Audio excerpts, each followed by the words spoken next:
Hello and welcome to Innate Talks. My name is Anne Moiki. Today we are going to focus on very sensitive issues. We are going to look at mental illness, and today we are going to focus on men's. These symptoms appear different in men and women. So today we take this opportunity to talk to our guests, and we are going to discuss how this mental illness in men is going on and how their health is being affected. With me, I have Lynette Mumo, who is a mental health advocate. Welcome, Lynette. Thank you. Please tell us about yourself. Who is Lynette? Okay. First of all, as she has said, my name is Lynette. I am a broadcast journalism student at Multimedia University of Kenya. Yes. And I also champion for men's mental health and FGM, issues that are affecting our society. Yeah, and I'm also passionate about innovations. Yeah, I know. That's nice. That's nice. And I know you also have a course that you are doing, and you are focusing specifically on men's mental health. Yeah. Please tell us about this project, how you've been able to do it, and why you chose to take this lane on the project. Okay, so to start off, mental health affects both women and men. Yes. But for women, I feel like a lot of organizations or a lot of people have come out to address that issue, women-wise. As in, people say girls are more empowered than men. They say we are overpowered this time. They are overpowered. Yeah. So, which led us to choosing men's mental health, because very few people talk about that, and it's a really big issue because men are dying. We are losing them because of depression. So it brings us down to the issue of depression, how it is killing these men, because they are not opening up because of different issues like the societal expectations, culture. We've been brought up in that way. Yeah. So this course I was doing in Strathmore, it's a design thinking course, and that was our main project, men's mental health. Yeah. Okay, that's nice. And I know, according to the research and the findings, there are many differences between men and women, how they exhibit the symptoms and their triggers. Talking about men's mental health, what are the triggers that affect men specifically? Okay, so the main issue affecting men in mental health is depression. Yeah. That was the main thing. Of course, you have things like anxiety, but depression is the main one. And according to the World Health Organization, it's killing 1.9 million Kenyans. And the suicidal rates have grown by 58%, which is an alarming rate. And for the triggers, the common triggers, we were able to conduct a research, a survey, where 97% of the men said they have gone through depression, but 67% of them said they didn't open up, they didn't reach out for help. You see, now this is killing them. So the most common triggers are societal expectations. We have relationships. We have financial constraints. Those are the key issues. I know, especially looking at men, an African society generally expects the man to be financially stable all the time. So we go to school the same with these men, but at the end of the day, we can be jobless, we can be housewives, but we want them to be able to take care of everything, to take care of their families where they come from, to take care of us as their wives, to take care of their children, even when we have our own salaries. I know that's still a burden, and it's true. That's causing a lot of depression in men, and we cannot say it's unfair, but it's the society and it's the real thing on ground. So currently, what measures can you say organizations or you as a researcher are taking to curb this increasing rate of depression in men? Okay, before I answer that question, for the previous statement that you've mentioned, it all narrows down to culture, the cultural expectations, because we've been brought up in a society where in the early days, in our grandmothers' days, we didn't have things like independent women and all that. So for this time, I don't know what is the mentality right now, but men have been brought up in a way that they're supposed to, they can't even cry when they're grieving. They're supposed to be the dominants, they're supposed to be the providers of everything. The girl is not supposed to pay. But this is a very dangerous mentality that we need to totally forget about it and move on to there, because things are changing. And we as women, we need to support these men as I said, it narrows down to the society, because we are the ones who caused this issue, and we are the ones who will rectify it. Because if you're a woman, if you're a girl, a girlfriend, or a mother, you're supposed to be there for that man, not showing him that you are the one who's supposed to provide. I don't want to hear anymore. You are the one. You're the one. You see, you have to listen more. You don't have to be nagging. Listen more when he's trying to tell you something, because they also have a problem in finding someone to confide in.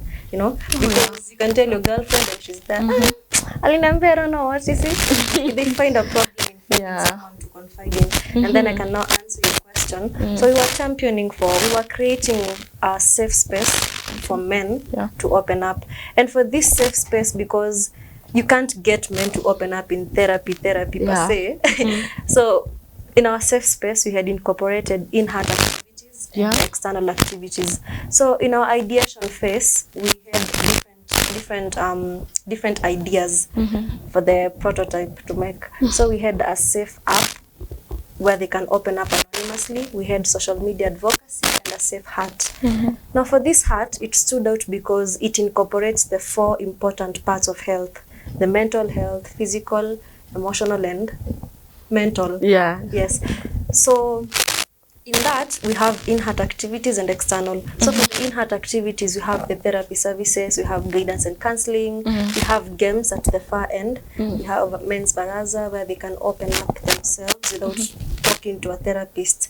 And it's easier that way, because in that men's baraza, we had a program called Afya Gumzo, where they can even talk about their health, the reproductive health, all that.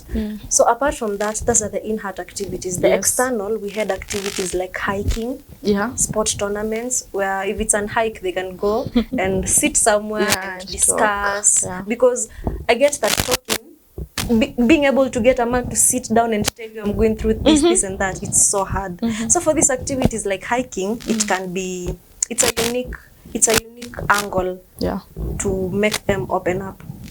Wow, that's good. And when we are talking about men who are having these mental challenges, what percentage of men are we talking about? Okay, so according to World Health Organization, the suicidal rates are growing at 58%, which is so dangerous, because as I had quoted earlier, 1.9 million Kenyans are dying because of that, specifically men. Because they're not opening up. They're not seeking for help, because the society dictates that that is a sign of weakness. So we need to show men that they can be emotionally vulnerable, to eliminate this issue of cultural expectations that we're not supposed to open up, you can't get help, you know. And from the men who did not keep quiet, which other ways did you have men who managed to go and reach counselors? And apart from these projections that we're having in this project of yours, in this research, which is showing now what an ideal solution would be for these challenges, what are men currently doing about the situation? Okay, so we had one victim who talked to us. So he was going through an unchecked trauma, and when he finally got a circle to confide in, which is so hard, when he finally got a circle, he's now a men's mental health advocate. And in his page, he allows men to open up anonymously and he gives them help. So we came up with a safe space because most men, according to our research, we asked them, what are your suggestions on ways to destigmatize this issue? So most of them said a safe space would do, or a social media advocacy where they can open up anonymously. And when these men are having, I know men are very important, they play a very important role in the society. So when they have these issues and we can say they are not healthy, they are not fit, what happens to the society? How does this have an impact on the overall society when men are facing these challenges?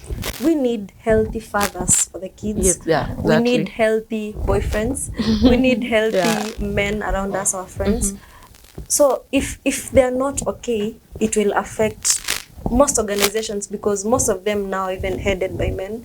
And how will it be for a father to even come to a point of listening to the problems that the child has and solving they them, have their while own. he himself is not even okay mentally. You see, it's now that's true. a problem for the child, for the wife, for the society at large. I know, even in the workplaces. It reduces the productivity. As a country, then we cannot be productive, because when the men are not productive, and I know they make a good percentage of the employment, I know it's not going to be easy, and it's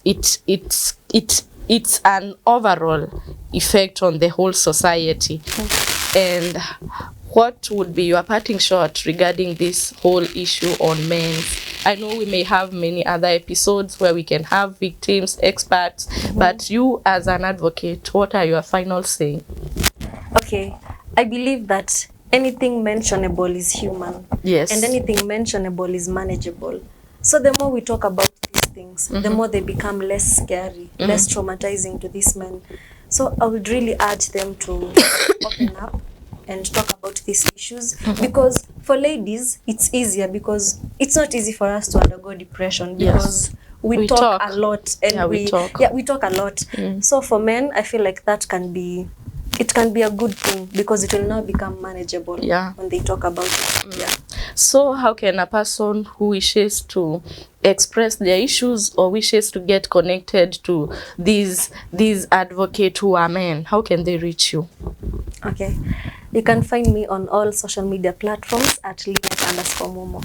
Okay, thank you so much, Lynette. Thank you for your time. That the insights are very helpful, and I hope that it will help curb, and it will play a part in ensuring that our societies becomes less affected by these issues facing men. They are like our heads, and when they have these issues, the society cannot be fit. That is all for today, and we have been focusing on men's mental health. Please, let's talk. This is Innate Talks. My name is Anne Moike. Thank you.